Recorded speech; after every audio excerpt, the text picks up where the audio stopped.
Hey guys, how's it going? Today I am building a dartboard cabinet out of walnut plywood. This is going to be a gift from my dad for his birthday, but I am also taking the opportunity to use this as my entry into the rocklerplywoodchallenge that's being put on by the Modern Maker podcast. First I lay out my cut lines on the plywood based off my SketchUp plan, and start to break it down into the rough sizes for the large back piece, the large door piece which will be cut in half later, 4 pieces for the sides, and 2 pieces for the top and bottom. Since it's still fairly cold in my garage at this point, I bring the side pieces inside for glue up. Since this plywood only has one good face and I need both the inside and the outside of the cabinet to look good, I glue the 2 non-walnut sides together. I don't worry about this for the top and bottom, as you won't be able to see the top and bottom of the cabinet unless you are under 3 feet or over 7 feet tall. The next day I scrape off the dried glue squeeze out and take them back outside to the garage to cut them to their final size. Since I don't have a dado stack, I have to cut dados in multiple passes through my table saw. I set the height of the blade, set my fence, test on a scrap to make sure that everything's set properly, and then run each piece I need to run through before touching the fence again. This ensures that the dados are consistent on all of the pieces. I make sure I have a scrap piece of walnut ply handy to sneak up on the dado thickness.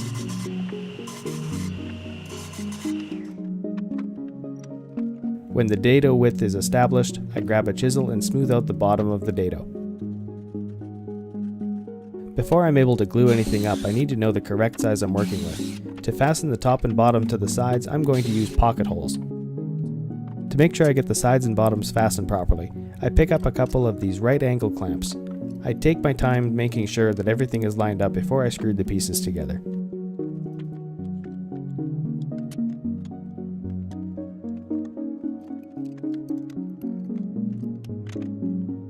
To do this, I dry assembled the sides and bottom to make sure that it was square by measuring corner to corner.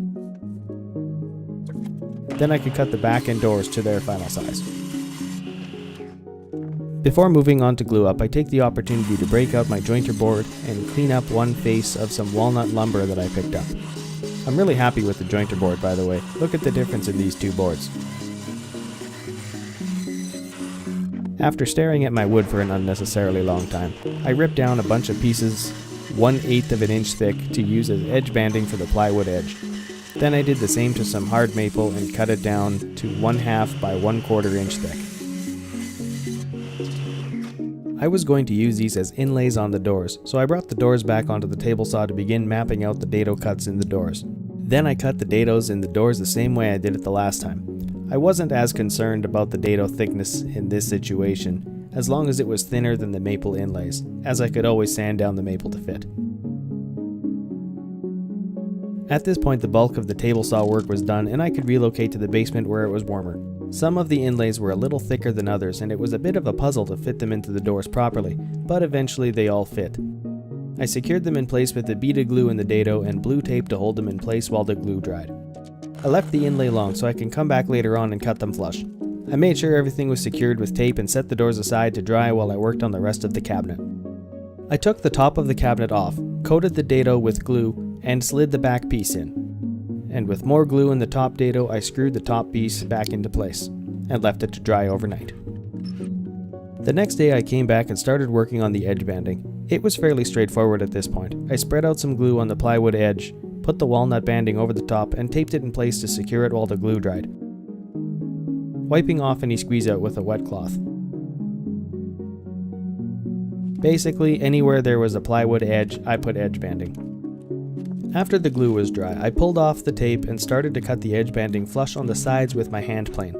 This was the one I had in the basement at the time. I went out to the garage fairly quickly to get my sharper and smaller trim plane. In hindsight, again, I probably could have saved a fair bit of time by cutting the edge banding a little closer to the plywood width of the table saw, but then I wouldn't have gotten as much of this. Like, this is the best part of hand planes, right?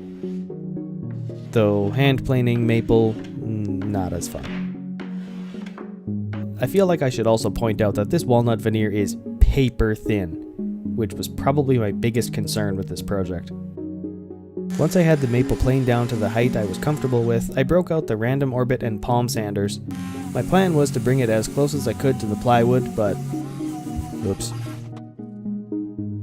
Luckily, I had not yet figured out what I wanted to do for a door pull, so I went back out to the garage, grabbed the walnut, and cut a 1 by 1 inch section off. Then I beveled 2 of the sides to a random angle I thought looked good, and went with that. I glued this to the door front over top of where I sanded through the veneer, and it was good to go. Fortunately, the rest of the sanding went on without a hitch. I figured that a French cleat would be the easiest way to hang the cabinet, so I went and cut a piece of maple in half at a 45-degree angle. One half to fasten to the cabinet and the other to fasten to the wall. I also cut some smaller spacer blocks to fasten in the bottom corner so the cabinet sits flush against the wall. I fastened these to the cabinet with pocket screws. After the glue dried on the door pulls, I brought them back up to the workbench, chamfered the outside edges with the trim plane and sandpaper. With all of the individual pieces, I figured it was time for finish, but before that I wipe everything down with a damp microfiber cloth to get rid of any dust on the surface. For the finish, I am using a satin gloss, oil-based polyurethane. I put on the first coat and let it dry overnight. The next day, it sees another coat.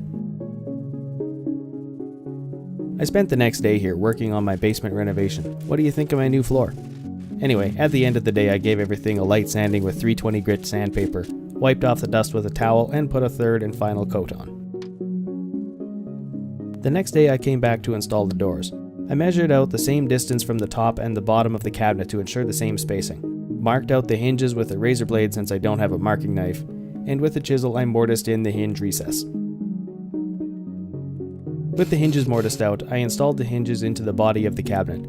The screws that came with the hinges were 1/16 inch too long and would have stuck out the front of the door. Luckily I saw this before installing the hinges on the door side, so I had to run out to the nearest hardware store to pick up some new screws, which was annoying since I was shut down for the night, but again, oh well.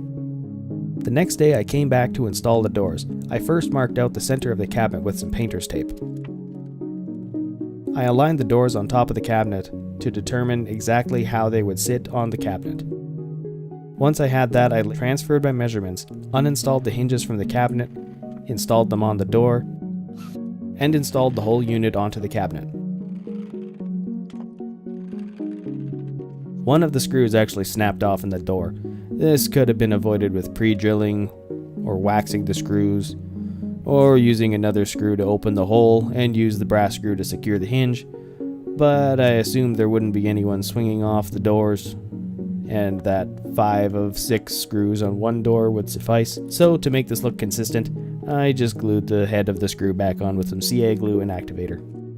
To secure the dartboard to the cabinet, I made sure the dartboard was first centered in the cabinet. My first thought was to hot glue it in place so I could flip the cabinet over and secure it with some screws from the back, but I couldn't find my hot glue gun. So I just held the dartboard in place and secured it with screws anyway, just a little bit more awkward contortion than I would have liked. Since I actually don't have any, I picked up a cheap pack of darts so I could get the correct sizing for the dart brackets that would be installed in the cabinet. With the walnut scrap I had left over, I cut off 2 sections that were roughly 6 by 1 1/4 by 1 inches, drilled 2 holes through the front to fasten them to the cabinet, and 3 holes through the top to hold the darts. When I brought them back inside, I gave them a slight chamfer with the trim plane.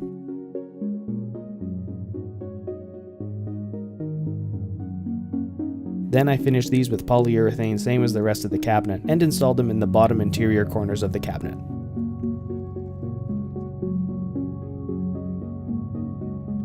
And with a little note to my dad, this cabinet is done. Overall, I'm really happy with how this turned out. I know in comparison to some of the other entries into the Rockler Plywood Challenge, mine is fairly simplistic since really it's just a box. But this dartboard cabinet is a little more than just a random project to me. I consider this to be my first real commission piece. I used materials and techniques that I hadn't used before, and as far as I'm concerned, it's my best work yet. And then it was to celebrate my dad's 50th birthday. Before I go, I just want to say good luck to all of the entrants into the Rockler Plywood Challenge, and thank you to the Modern Maker podcast for hosting this challenge. Last but not least, happy birthday, Dad. Thank you all for watching. Have a good one.